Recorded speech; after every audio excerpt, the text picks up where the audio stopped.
Welcome all to Gayatri stream. இப்போ நம்ம தர்மம், அதாவது சேரிட்டி எதுக்கு பண்ணணும், அதனால என்ன நமக்கு கிடைக்க போகிறது, அதனால என்ன பெனிஃபிட் அப்படிங்கிறத பார்க்க போகிறோம். இது எல்லாருக்கும் தெரிஞ்சது தானே, தர்மம் பண்ணணும் அப்படிங்கிறதுனா இல்லைங்க. அதுலேருந்து ஒரு சின்ன ஒரு பியூட்டிஃபுல் டைமென்ஷன், அதோட என்ன பர்பஸ், அது நமக்கு அதனால கிடைக்க போகிறது அப்படிங்கிறது நம்ம பார்க்க போகிறோம். இதில் இப்போது நம்மளோட ஹியூமன் பீயிங்ஸோட லைஃப் ஸ்பேன் எல்லாருக்கும் தெரிஞ்சது தான். மேக்ஸிமம் 100 இயர்ஸ் அதுக்கு மேலே ஹியர் அண்ட் தேர் ஒரு 10-15 இயர்ஸ். ஸோ யாருமே 200 வருஷம்லாம் வாழ போகிறது இல்லை அப்படிங்கிறச்சு இந்த லைஃப் ஸ்பேன் முதல்ல கம்மி. ரெண்டாவது பார்த்தீங்கன்னா, நம்ம வாழற காலத்திலேயே நமக்கு என்ன வெல்த் கிடைக்கிறதோ அதுலேருந்து நமக்கு தேவையானதை எடுத்து வச்சுட்டு நீடி பீப்புளுக்கும் நல்ல காரியத்துக்கும் நம்ம தர்மம் பண்ணணும் அப்படிங்கிற சிந்தனையோட என்ன முடியறதோ அதை கண்டினியூஸாக நம்ம பண்ணுறதுனால இப்போது ஒருத்தர் death bed, close to death, dying அப்படின்னு சொல்லுவாங்க இல்லையா, அந்த சுச்சுவேஷன்ல அவருக்கு தேவையானதை பூர்த்தி பண்ணக்கூடிய சக்தி இந்த தர்மத்துக்கு மட்டும்தான் உண்டு. ஸோ அந்த தர்மம் யாரை எங்கேருந்து எப்படி கூட்டு அவருக்கு தேவையானதை பண்ணி கொடுக்குமோ அப்படிங்கிறது அப்பதான் தெரியும். ஸோ தர்மத்துக்கான பவர் அவ்வளோ. அப்போ வாழற காலத்துல நம்ம கண்டிப்பா தர்மம் பண்ணாதான் இதை நமக்கு இந்த உதவி நமக்கு கிடைக்கும்.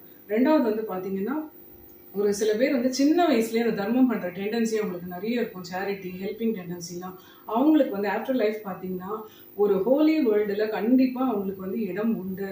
இது நான் சொல்லலைங்க, நம்மளுடைய தமிழின் மிகப்பெரிய படைப்பான நாலடியார், திருக்குறள், பகவத்கீதை எல்லாத்துலேயும் இது சொல்லப்பட்டிருக்கு. ஸோ அதனால் இந்த ரீசன். இன்னொன்று பார்த்தீங்கன்னா, பெரிய பெரிய கிங்ஸ்லாம் கூட, ராஜாக்கள் மாதிரி வாழ்ந்தவங்க கூட ஒரு சில சமயத்தில் வறுமையை நோக்கி இருந்திருக்காங்க. நம்ம வீட்டில் இருக்க பெரியவங்களே நிறைய நமக்கு இதெல்லாம் சொல்லியிருப்பாங்க. அந்த காலத்தில் அப்படி இருந்தது, அப்புறம் அதெல்லாம் போச்சு அப்படின்னு சொல்லிட்டு.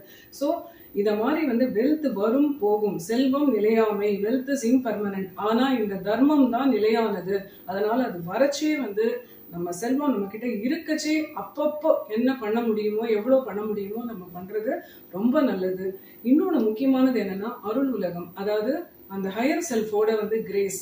இதுக்கு விரும்பாதவங்க யாருமே கிடையாது. அந்த கிரேஸ் கிடைக்கணும்னு சொல்லிட்டு எல்லாருமே நினைக்கக்கூடியவங்க தான். ஸோ அந்த கிரேஸ், அந்த ஹையர் செல்ஃபோட கனெக்ட் ஈஸியாக நமக்கு கிடைக்கணும்னா நம்ம தர்மம் தான் அதை ஹையர் செல்ஃபோட நம்மளோட கனெக்ட் ஏற்பாடு பண்ணி கொடுக்கக்கூடிய சக்தி தர்மத்துக்கு உண்டு.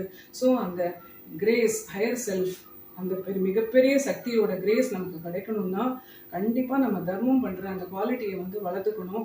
ஸோ இவ்வளோ பெனிஃபிட்ஸ் தர்மம் பண்ணுறதுனால இருக்குனால தர்மம் எதற்கு அப்படிங்கிற கேள்விக்கான விடை இப்போ கிடைச்சிருக்கும். ஸோ அதனால இப்போ இருக்கிற ஜென்ரேஷனில் பார்த்தீங்கன்னா இந்த ஹெல்பிங் டெண்டன்சி, சேரிட்டி அதெல்லாம் கொஞ்சம் கம்மியாகிட்டு இருக்கு. நீடி பீப்புளுக்கு ஹெல்ப் பண்ணுறது அதெல்லாம். ஸோ அதெல்லாம் கொஞ்சம் ஸ்ட்ரென்தன் பண்ணிட்டோம்னா எல்லாருக்கும் இவ்வளோ பெனிஃபிட் இருக்குது. அதனால கொஞ்சம் இதெல்லாம் ஃபாலோ பண்ணுறது நமக்கு கை கொடுக்கும் நிறைய நல்ல நல்ல விஷயங்களுக்கு. அதனால் இந்த பதிவு உங்களுக்கு ரொம்ப யூஸ்ஃபுல்லாக இருந்ததுன்னா, மீனிங்ஃபுல்லாக இருந்ததுன்னா லைக் பண்ணுங்கள், ஷேர் பண்ணுங்கள், கமெண்ட் பண்ணுங்கள், ஈவன் சப்ஸ்கிரைப் பண்ணுங்கள். ஏன்னா உங்களோட என்கரேஜ் அண்ட் சப்போர்ட்னால தான் இந்த மாதிரி நிறைய பதிவுகள் நமக்கு அப்லோட் பண்ணுறதுக்கு ஒரு வாய்ப்பாக இருக்கும். தேங்க்யூ.